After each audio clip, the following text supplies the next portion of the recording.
예, 안녕하세요. 예, 오늘은요, 그 24번 문제를 한번 보겠습니다. 24번 이제 문서에 관한 제 나온 거거든요. 정답은 이게 맞는 거 고르라 그랬으니까, 적절한 거 고르라 했으니까 답은 1번이거든요. 그래서 1번에 대한 얘기를 좀 해볼게요. 자, 계속 읽어보겠습니다. 먼저. 형법 제 233조의 소정의 허위 진단서 작성죄의 대상은 공무원이 아닌 의사가 사문서로서 진단서를 작성한 경우에 한정되고, 오케이, 맞아요. 자, 공무원인 의사가 공무소의 명의로 허위 진단서를 작성한 경우에는 허위 공문서 작성죄만 성립하고 허위 진단서 작성죄는 별도로 성립하지 않는다 그랬거든요. 요거 맞는 얘기입니다. 그래서 여기에 대한 얘기를 좀 더 해볼게요.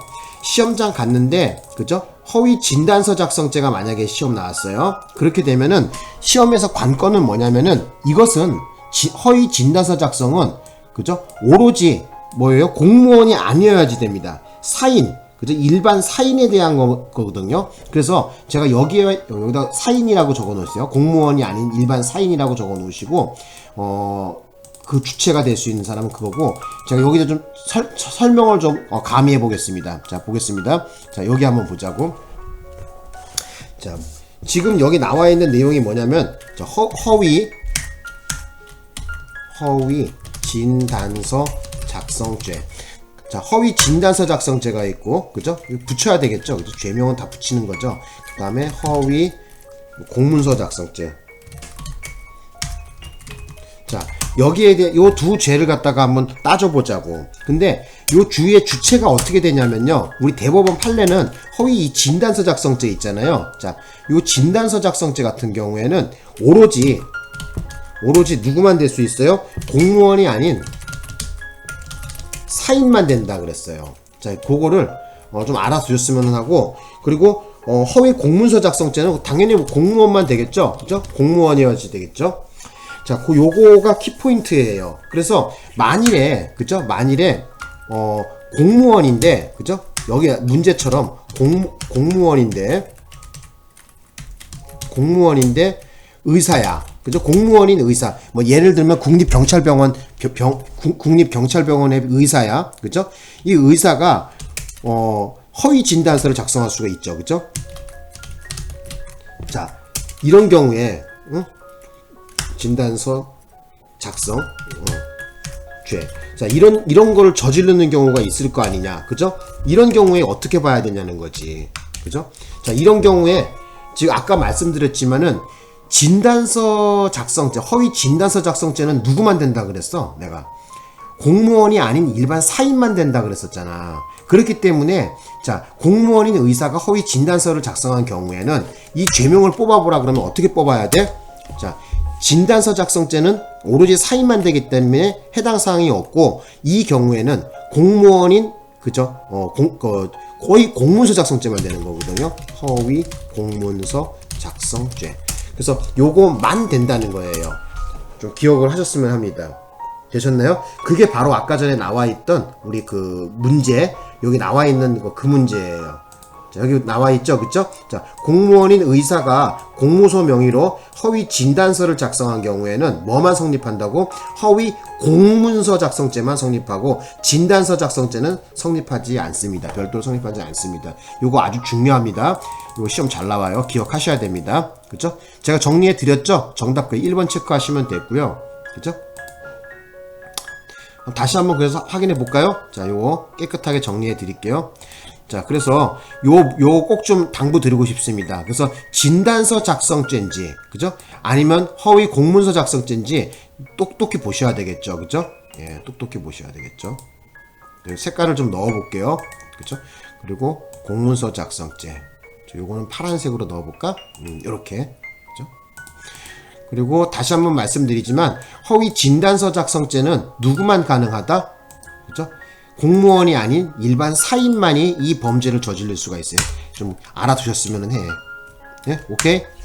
자, 다시 한번 강조하겠습니다. 자, 허위 진단서 작성죄는 오로지 공무원이 아닌 사인만 가능합니다. 그리고 허위 공문서 작성죄는 당연히 뭐 공무원이 그 주체가 되겠죠. 그죠? 요거 머릿속에 꼭 기억해 놓으시고요. 대표 샘플, 그죠? 국립경찰병원의 의사가, 그죠? 공무원인 의사가 허위 진단서를 작성한 경우에, 자, 이 경우에는 따로 허위 진단서 작성죄는 성립하지 않고, 뭐만? 허위 공문서 작성죄만 됩니다. 요거 꼭 좀 당부드리겠습니다. 요거 이렇게 당부했는데도 시험장 가서 기억 안 난다고 하고 틀리고 오면 승질 나는 거죠. 그죠? 예. 자, 그 다음에 이제 동그라미 2번으로 한번 가봅시다. 자, 동그라미 2번. 자, 여기 뭐야, 이거. 잠깐만. 동그라미 2번. 자, 이렇게 하면 되겠다. 그죠? 자, 동그라미 2번 보자고. 동그라미 2번에 읽어볼게요. 교통사고 가해자가 사고 발생 후 즉시 피해자 구호 조치를 하지 않았습니다. 사고 현장으로부터 약 600m 정도 도주한 후 다시 사고 현장으로 돌아와 경찰관에게 자신이 사고 야기자임을 밝힌 바. 여기까지 끊어보자. 자, 일단 이게 어떻게 된 거냐면요. 이 사건이 자기가 사고를 냈어요. 사고 발생을 했어요. 그죠? 사고를 발생했는데, 그래서 피해자를 구호 조치 아니하고 처음에는 도망갔어요. 도망갔는데 생각해보니까 씨발 이거 완전히 큰일 났다. 이거 어떡할까 고민하다가 일이 더 커질 것 같아. 그래서 차라리 자수하는 게 나을 것 같아요. 그래서 다시 600m 정도 도주한 다음에 다시 사고 현장으로 돌아왔어요. 그리고 경찰에게 뭐라고 얘기했냐면은 자기가 사고 낸 사람이고 양심의 가책을 느껴서 다시 돌아왔다고 얘기합니다. 자, 그래서 이를 들은 경찰관이 교통사고 후의 행동이 기재된 가해자 및 피해자의 관련자 진술서만 첨부하고 교통사고 실황조사서 사고 원인 기재란 중에 요거 좀 띄어쓰기가 좀 지랄이다. 그죠? 요거 다시 한번 해볼게. 실황조사서의 이렇게 놔야지. 실황조사서의 사고 원인 기재. 자, 이거 깨끗하게 해보자. 아이, 그지 같아. 자, 봅시다. 자, 교통사고 실황조사서의 사고 원인 기재란에 뭐라고 해놓냐면은 사고 도주 표시란에 아무런 표시를 하지 않았어요. 아까 얘 지금 뭐 했어요? 구호조치 안 하고 톡겼단 말이야. 도망갔단 말이야, 일단. 그리고 다시 돌아왔는데, 이 돌아온 거 부분에 대해, 도망갔다 돌아온 거에 대해서, 거기다 뭐라고 적진 않고 그냥 아무런 표시를 안 했거든요. 자, 이 경우에 허위 공문서 작성죄에 해당한다? 이 경우에는, 글쎄, 몰라, 우리 판례는 뭐라 그랬냐면은, 이 경우에 죄를 인정하지 않았습니다. 그리고, 어쨌든, 바로, 그죠? 예, 돌아왔단 말이야. 그죠? 600m 정도 도주했다가 다시 바로 돌아왔단 말이야. 그리고 경찰에게 자기가 사고 야기한 사람이라고 밝혔어요. 자, 이 경우에는 제가 보더라도 이런 것까지 만약에 예를 들어서 마음 고쳐먹고 돌아온 사람한테까지 뭐 책임을 물른다고 한다면은 좀 그럴 수 있겠죠. 그죠? 그래서 모르겠어. 그 경찰도 생각하기에, 그죠? 교통 관련된 업무는 경찰에게 전적으로 재량권이 많습니다. 그래서 그 담당 경찰관이 생각하기에 어쨌든 다시 돌아왔잖아, 걔가. 그죠? 바로 돌아왔으니까. 즉시 바로 돌아왔다는 거 아니야. 그러니까, 표시를 하지 않은 거야. 사고 원인 기재란에 사고 도주했다고 표시를 안 했어요. 그래서 이 경우에, 허위 공문서 작성죄가 되지 않습니다. 예. 우리 판례는 그렇게 봤어요. 인정하지 않았습니다. 그냥 요거는 모르겠어요. 다르게 설명드릴 건 없고, 어쨌든, 그죠? 도망갔다가 다시 돌아와갖고 한 경우에, 도주했다는 표시를 하지 않은 거. 이 경우에 허위 공문서 작성이 아니라는 거 좀 알아두셨으면 합니다. 이제 3번으로 한번 가보자고. 자, 3번. 자, 3번에 한번 읽어봅시다. 경찰관이 피의자 4명을 현행범으로 체포하면서 체포 사유 등을 고지하지 않았음에도, 이거는 문제가 되겠죠? 고지하지 않았음에도 내용을 고지한 후 체포했다는 내용의 허위의 현행범인 체포서 4장과 체포 사유 등을 고지하였다는 내용의 허위의 확인서 4장을 각 작성한 경우에 끊어봅시다. 자, 이 경우에 지금 어떻게 되냐? 미란다 원칙 고지하지도 않았으면서도 미란다 원칙 고지했다고 허위로 확인서 받아내는 경우, 이거 큰일 납니다, 나중에. 그죠? 이거, 체포할 때 정신 바짝 차려야 돼. 나도 한번 옛날에 한번 그런 일이 있었어요. 깜빡했는데, 체포하면서 그 미란다 원칙을 고지 안 한 적이 있어요. 왜냐면 하도 저기 한다고 잡는 데에 정신이 팔려갖고 그걸 깜빡했어. 내가 조장인데도 불구하고. 그때 그런 경우가 있더라고. 근데 어쨌든 그래도 거기 사무실에 오면서 생각이 나더라고. 그래서 바로 얘기를 했거든요. 이렇게 해갖고 미란다 원칙 고지했거든요. 근데 알았다고 하더라고. 뭐 더 이상 걔도 문제 삼지 않아서 그냥 잘 넘어갔는데, 어쨌든 사람 체포할 때, 피의자를 체포할 때는 반드시 그 체포의 사유로도 미란다 원칙을 고지해야 됩니다. 그리고 여기 나와 있지만은 그 미란다 원칙을 고지했다는 거, 체포의 사유라든지 피의 사실을 고지했다는 그 사실을 확인서라는 종이가 있어요. 그 확인서를 받아내거든요. 저 피의자한테. 그래서 내가 아까 분명 이런 말 했지 하고, 미란다 원칙 고지했지, 체포 이유 고지했지, 피의 사실 고지했지 하고 확인하는 확인서라고 있어요. 그 확인서를 지금 얘는 지금 뭐 한 거야? 뻥을 깐 거죠? 그죠? 뻥을 깠단 말이야. 그래서 여기 보시면 내장을 작성한 경우에 직무유기죄가 성립하는 이상 별도로 허위 공문서 작성은 성립하지 않는다. 자, 이거 틀렸죠, 그죠? 여러분, 이거 어려워하지 마. 직무유기죄는 자기야 부작이야. 직무유기죄는 취해야 될 놈이 조치 안 취한 거니까 업무를 해줘야 될 놈을 할 놈이 업무를 안 한 거 아니냐? 이건 부작위범이란 말이야, 그죠? 부작위범이고, 공문서를 작성한 것은 어떤 의식적인 행위가 있는 거 아니야, 그죠? 그래서 요거는 자기범이야. 만약에 시험장에서 자기와 부작위가 만나면은 이 경우에는 부작위보다 자기범의 죄명을 뽑는 경우가 많아요. 그래서 이 사례에도 또 동그라미 3번 사례에도 자기범을 갖다가 좀 기억하시면 좋을 것 같아요. 여기에 대한 얘기를 좀 적어 볼게요. 자, 여기 한번 좀 깨끗하게 하고 요거 한번 보자. 자, 한번 보자. 요거 지워버릴까? 요거 별거 아니니까. 자, 여기 한번 좀 봅시다. 이게 어떻게 된 거냐면은 지금 직무유기죄라는 거 있죠. 직무유기죄하고 지금 뭐하고 지금 동시에 저질러진 거냐? 이게 허위. 자, 지금 가짜로, 그렇죠? 가짜로 지금 피의자한테 확인서 받아냈다고 확인서를 뻥 깐 거, 가짜 허위 공문서 작성한 게 하나 있어요. 자기범이야. 허위 공문서 작성죄. 그리고 직무유기죄가 있는데, 이 직무유기 같은 경우에는 부작위범이야. 가만히 있었는데 조치를 취해야 될 놈인데 조치 취하지 않은 거니까 부작위범이죠. 그렇죠? 부작위범이고, 그리고 이 허위 공문서 작성죄는 뭐냐면은 자기범이야. 그래서 만약에 시험장 갔는데 이 자기와 부자기가 만나면은 전반적으로 죄수를 따질 때 어떤 쪽으로 끌고 나가셔야 되냐면은 자기범으로 끌고 나가셔야 돼.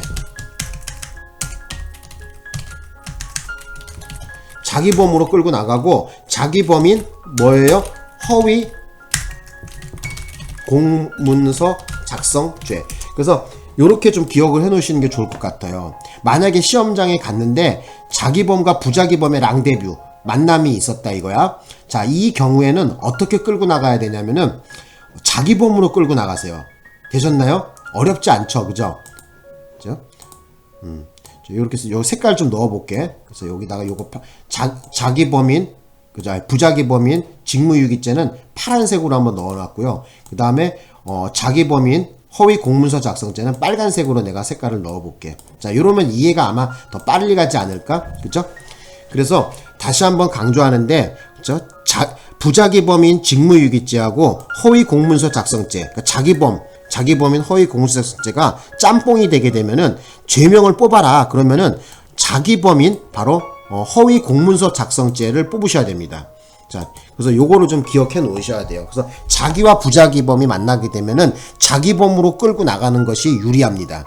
죄수를 따질 때. 그래서 그것도 하나 여러분 형법 푸는 데 있어서 팁이라고 할 수 있습니다. 자, 되셨고 이제 마지막 이제 4번만 해설하면 되죠. 그죠? 자, 4번 한번 보자고. 자, 4번. 자, 여기 한번 좀 보자. 4번에 읽어 봅시다. 4번에 보면은 형법은 공문서인 경우 유형 위조만 처벌하면서 예외적으로 무형 위조를 처벌하고 있는 반면, 사문서의 경우에는 유형 위조뿐만 아니라 별도의 처벌 규정을 두어 무형 위조를 함께 처벌하고 있다. 지금 얼뜻 보기에는 그럴싸한 얘기 같아요. 하지만 지금 뭐와 뭐가 글자가 바뀌었습니까? 요 공문서라는 요 말과 요 사문서라는 말이 서로 자리가 바뀌었죠. 그죠? 그래서 사문서 같은 경우에는 유형위조만 처벌하고 예외적으로 그죠? 무형위조를 갖다 처벌하고 있고요. 공문서 같은 경우에는 유형위조뿐만 아니라 무형위조도 처벌하고 있는 거거든요. 그러니까 어떤 분은 또 그래요. 선생님, 그런데 이해는 어느 정도 가는데 무형위조가 뭐고 유형위조가 뭡니까? 이렇게 또 물어보시는 분이 있어요. 자, 그래서 거기에 대한 얘기를 좀 또 해드릴게요. 유형위조가 뭐고 무형위조가 뭐고. 자, 가보자. 자, 요거는 깨끗하게 화면하고 한번 여기 설명드려 볼게요. 여러분들이 어려워하는 게 뭐냐면은 이 형법 용어들이거든요. 용어들인데 일단 유형위조가 뭐냐. 요 색깔을 좀 여기다 이거 바꿔볼게. 요거는 검정색으로 일단 해놓자. 자, 유형위조. 유형위조. 그리고 또 하나 지금 뭐야? 무형위조. 그죠? 요 말이 지금 등장하죠. 유형위조, 무형위조. 요 말이 등장하죠. 유형위조라는 거는 뭐냐면요. 자, 쉽게 얘기하자면은 끝에 그 죄명이 사문서 위조, 공문서 위조. 그래서 죄명의 이름이 어떻게 끝나는 것이 유형위조냐면은 자, 여기 한번 봐보자. 지렁이교 가는 거. 뭐뭐뭐 위조 이렇게 끝나는 거야. 뭐뭐뭐 위조. 그래서 공문서 위조, 사문서 위조, 뭐뭐뭐 위조. 그 죄 이름이 뭐뭐뭐뭐 위조죄 이렇게 끝나는 거야. 응? 응? 되셨나? 그리고 무형위조는 뭐냐면은 그죠? 무형위조는 작성 권한이 있는 사람이 그 내용을 뻥을 친 거야. 그래서 죄명이 어떻게 끝나냐고 하냐면은 뭐뭐뭐 작성죄, 허위 뭐뭐뭐 작성죄 이렇게 끝나. 그래서 좀 더 이해를 돕자고 한다면은 자, 여기 한번 이렇게 적어 드릴게. 요 두 개로 나눠 보고 자, 이렇게 해 놓고 뭐뭐뭐 위조죄 이렇게 대표적인 예는 뭐가 있을까? 공문서 위조. 그다음에 사문서 위조. 요렇게 뭐뭐뭐 위조 이렇게 끝난 것을 전부 다 유형 위조라 그래. 그죠? 그래서 명의인을 뻥친 거죠. 그죠? 작성 명의인이 명의인 작성 명의인을 뻥친 거야. 그리고 또 무형위조는 뭐냐면은 서류를 문서를 작성할 권한이 있는 사람인데 그 내용을 뻥친 거야. 그죠? 그래서 어떤 것이 예가 있냐면은 자, 잠깐만. 어떤 것이 예가 있냐면은 여기다 적어볼게. 예. 그래서 예를 들어서 아까 전에 우리 공부했었죠. 그죠? 허위 공문서 작성. 그리고 또 뭐가 있어? 또 허위 진단서 작성. 뭐뭐뭐 작성 이렇게 끝나. 허위 뭐뭐뭐 작성 전부 다. 이걸 무형위조라 그래. 그래서 무형위조는 그 특징이 뭐냐면은 그 문서의 작성 권한이 있는데, 그러니까 작성 권한자가 그 내용을 뻥을 쳐야 돼. 그 내용을 뻥친 거야. 거짓말했다 이거야. 속인 거야. 응? 그러니까 유형위조를 여러분들이 유형위조인지 무형위조인지 여러분들이 좀 공부를 해가셔야 돼. 되셨나요? 요거 다른데 이렇게 나처럼 설명 안 해줘. 이거 전부 어렵게 설명한단 말이야. 이거 공부해가야 돼. 그러니까. 예? 자, 되셨나? 예? 그래서 설명을 좀 더 곁들여 보자면은 어쨌든 유형위조라는 것은 끝에 죄명이 뭐뭐뭐 위조죄 이렇게 끝나는 거고, 그죠? 공문서 위조, 사문서 위조, 뭐뭐뭐 위조 이렇게 끝나는 거고, 작성 명의인을 뻥친 경우가 많아요. 그죠? 작성 명의인을 뻥친 거. 그러니까 작성 권한이 없는 인간이 작성을 한 거야. 예? 여기 그렇게 이해하시면 돼.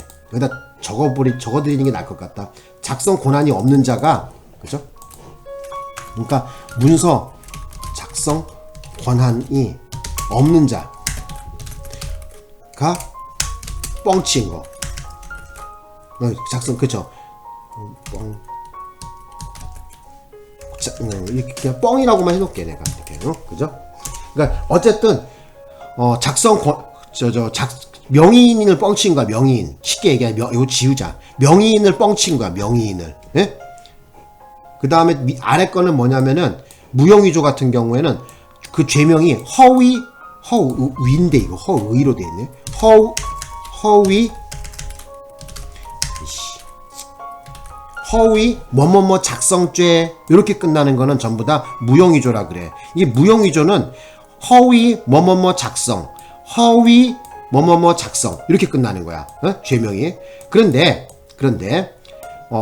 여기 보시면은 이 허위 뭐뭐뭐 작성 이러한 죄명들은 전부 다 그 문서를 작성할 권한자란 말이야. 그런데 그 문서 안에 들어있는 내용을 뻥을 친 거야. 아시겠죠? 그죠?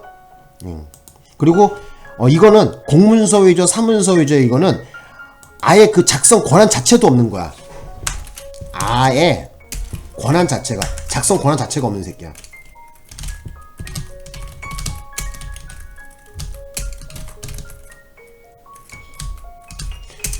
작성 권한 자체가 없는 자가 뻥 까서 문서 만드는 거야. 되셨죠? 요거 여러분 모르시면 큰일 나. 다시 한번 마지막으로 정리하겠습니다. 그래서 유형위조라는 것은 뭐뭐뭐 위조죄 이렇게 끝나는 거고, 예를 들면은 공문서 위조, 사문서 위조. 그래서 작성 명의인을 뻥을 친 거야. 아예 작성 권한 자체가 없는 인간이 문서 만든 거야. 이거를 유형위조라 그래. 자, 그 다음에 무형위조는 뭐냐면은, 자, 죄명이 어떻게 끝나냐면은 허위 뭐뭐뭐 작성죄. 그래서 예를 들면은 허위 공문서 작성, 허위 진단서 작성. 요걸 무형위조라 그래. 그래서 이거는 그 문서를 만들 작성 권한은 있어. 권한자야. 하지만 그 내용을 뻥을 친 거야. 되셨나? 그러니까 권한은 있어. 작성 권한은 있어. 그죠? 그죠? 그래서 허위 공문서 작성죄는 그 담당 공무원이, 그죠? 문서를 만들 권한은 있죠. 근데 그 내용을 뻥을 친 거다 이거야. 허위 진단서 작성죄 역시 마찬가지야. 의사가 작성하는데 의사는 진단서 작성할 수 있는 권한이 있죠. 그죠? 그런데 어쩌다는 거야? 작성 권한자가 그 내용을 뻥을 친 거야. 예를 들면은 팔 부러지지도 않았는데 팔 부러졌다고 막 써놓고 그런 거. 내용을 뻥을 친 거야. 권한자가, 중요한 거는 무형위조 같은 경우는 어떤 작성 권한자가 그 내용을 뻥친 거다 이렇게 좀 기억해 놓으시고, 허위 뭐뭐뭐 작성죄로 끝나는 것을 무형위조다 이렇게 기억하시면 돼. 모르겠다. 여기까지 설명했는데 또 몇 번씩 설명했는데도 또 몰라요 이러면 나도 할 말 없어. 자, 어쨌든 그렇게 해갖고 저기 문제를 좀 해결 보시면 될 것 같아요. 응? 자, 여기 또 왜 이러냐 이거. 자, 잠깐만. 왜 이래 이거. 잠깐. 그래서 24번은 어쨌든 요 1번으로 정답 처리하시면 됩니다. 1번으로 정답 처리하시고 마칠까요 그러면? 네, 마칠게요. 고맙고, 그리고 그 시험이 그죠? 3월 14일인가? 그죠? 미친듯이 공부하셔야 돼. 그죠? 미친듯이 공부하시라고. 아까 전에 내가 영상에 15일이라고 얘기한 것 같은데 4일이죠? 그죠? 14일. 알아두셔. 네. 자, 오늘은 여기까지 하고 마치겠습니다. 고맙습니다.